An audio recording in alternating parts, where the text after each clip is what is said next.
What is up, guys, and welcome to another Raid Shadow Legends video. Love this game.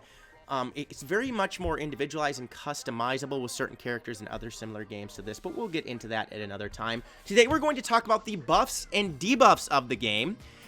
They're not really well pronounced in the game. Like Star Wars Galaxy of Heroes, you can wave over the buff, and it'll tell you this is what it does. So we're going to go over them here, and this is on the Polarium.com forum. And the buff right here, the one that has two hands shaking together, this is the Ally Protection buff.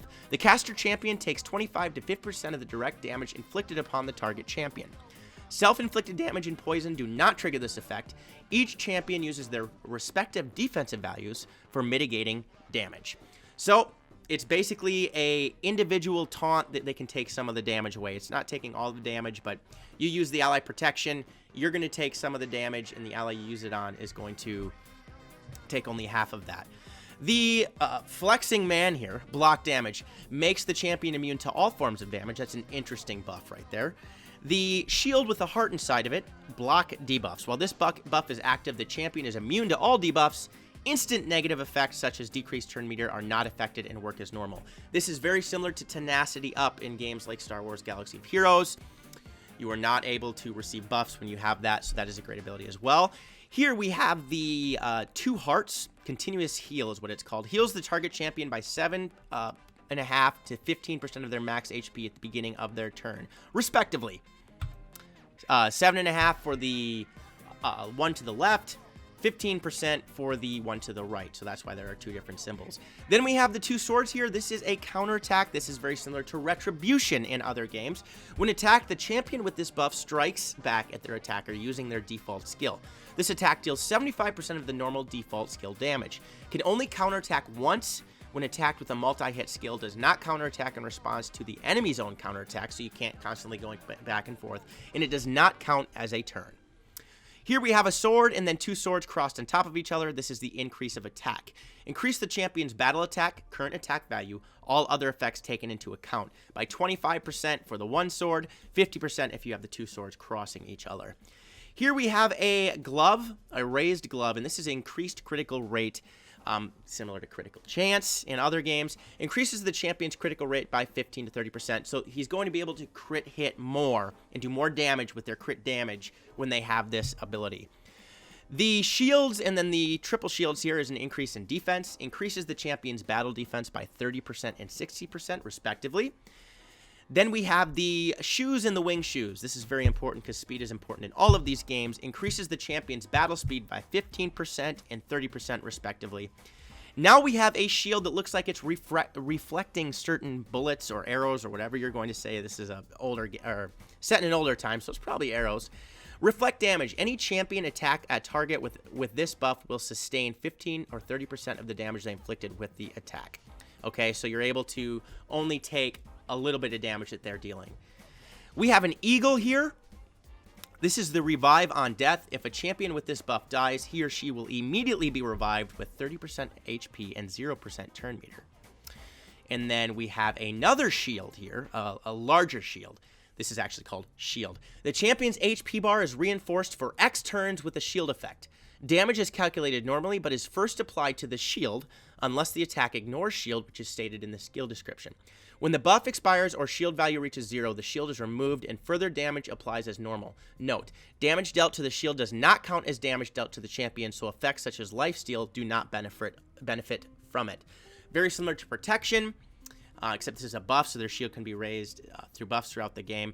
And then we have the, looks like a Trojan or Greek helmet here, unkillable.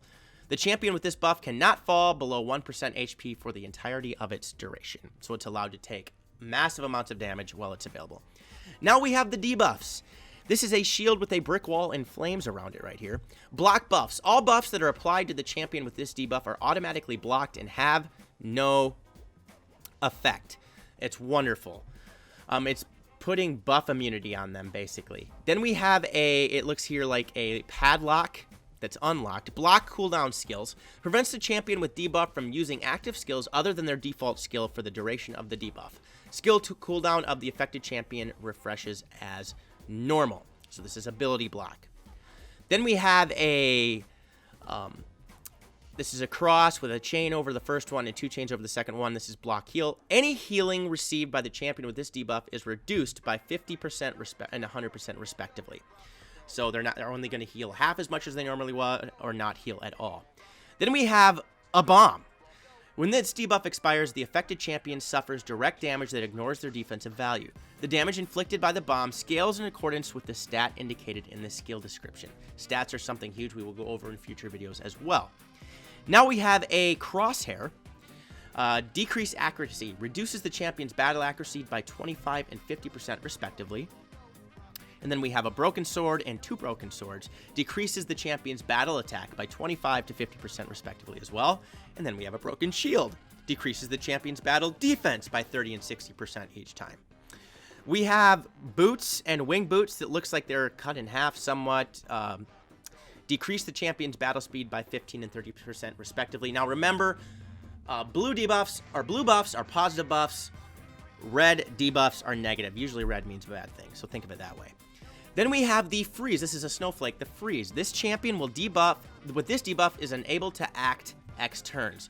Cooldowns are not refreshed while freeze is active. The champion only receives 75% of incoming damage. So it's basically a stun. Except they can't take maximum damage either. They only take 75% of it. Here we have the HP burn. While the debuff is active and at the start of the affected champion's turn, they and all their allies take damage equal to 3% of the respective max HP. There can be only one burn debuff active of a champion at a time. However, if multiple champions on the team are debuffed with HP burn, all of these debuffs work as normal and apply their full damage. We have a water droplet here. This is Leech. Any champion that attacks a champion with this debuff heals for 10% of the inflicted damage, leeching the life out of somebody. And then we have poison. Damage the target champion by 2.5 to 5% of their max HP at the beginning of their turn. This damage is not affected by any other effects and only scales in accordance with the target's max HP. Block damage blocks it. If the target champion has a shield, poison damage will be applied to the shield first. Then we have a Raging Bull. This is called Provoke. The champion with this debuff can only attack the champion that it applied for X amount of turns, using their default skill. So only uses their default skill. That's pretty nice. And then we have Sleep. The champion with this debuff is unable to act X amount of turns, X being replaced for however many turns the sleep is over it.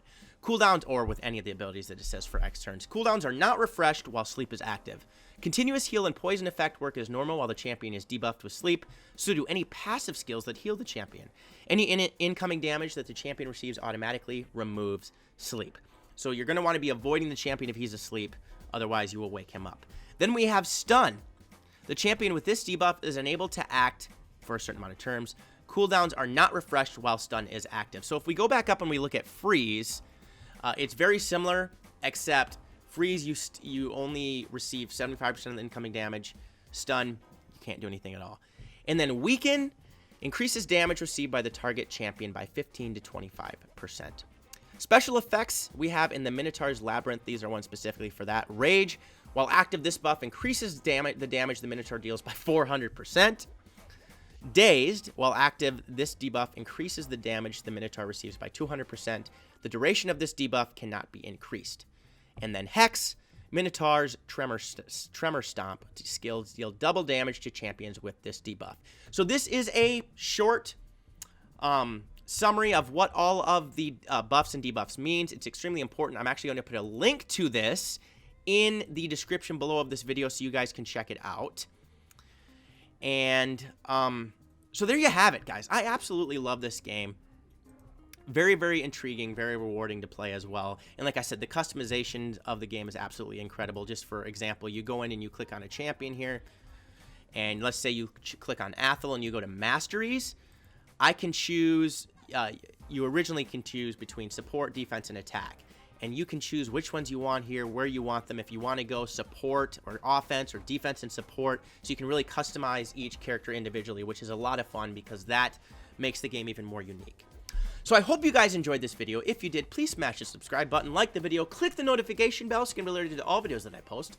Also, I'm leaving a link to my Discord server, Patreon page, and Twitter page in the description below. Check all of those out and leave comments in the comment section. Do you enjoy this game? Are you thinking about getting this game? And I am going to be starting a guild/clan soon. I will give you more info on that. So again, comments in the comment section. I hope you enjoyed the video. Otherwise, peace out.